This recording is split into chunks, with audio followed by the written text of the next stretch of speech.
青少年可能因為失學失業而面對壓力，同埋受到朋輩影響而吸毒。有啲吸毒者會喺身體機能嚴重受損、家庭關係變得惡劣，先至迷途知返。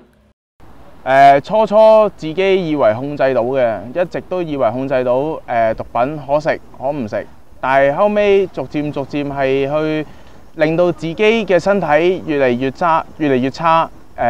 即係好瘦啊，同埋會導致身體上好多機能都會破壞到啦，例如有膽管有發炎啊、尿頻啊、尿道炎啊、胃痛啊，好多呢啲咁嘅痛，令到自己纏繞住自己。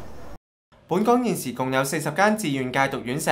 為願意接受治療嘅吸毒者提供住院式嘅戒毒服務。其中一間係香港晨曦會，佢哋會透過福音戒毒，協助戒毒人士處理身癮同埋心癮問題。以前我哋吸毒嘅最主要對毒品有興趣，即係一起身就可能去吸食毒品。但係入咗嚟晨曦島呢一年嘅療程，佢即係每日都有5個幾鐘頭嘅靈修讀經嘅時間啦。咁聖經就即係初可能自己冇乜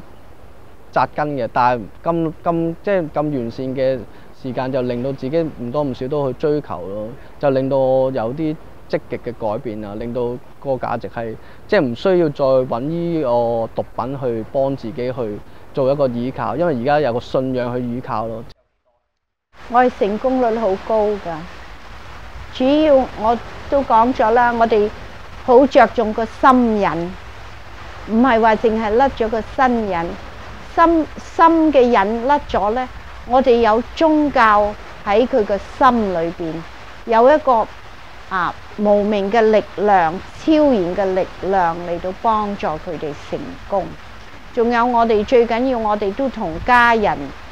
做好多家人嘅工作。咁咧，佢返到屋企咧，家人都信咗耶穌啦，一齊同佢改變啦，一齊陪佢行呢條路啦，係好緊要嘅。葉太指出，現時吸毒人士所吸食嘅精神科藥物，會為身心帶嚟嚴重嘅副作用，例如精神錯亂等。戒毒人士需要配合藥物治療協助戒毒，但係院舍人手所限，期望政府提供適當嘅醫療支援。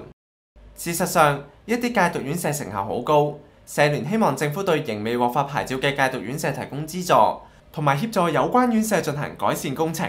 以符合發牌要求。此外，更加應該積極協調唔同嘅部門，協助院舍尋覓合適嘅地點進行重置，又或者係擴建。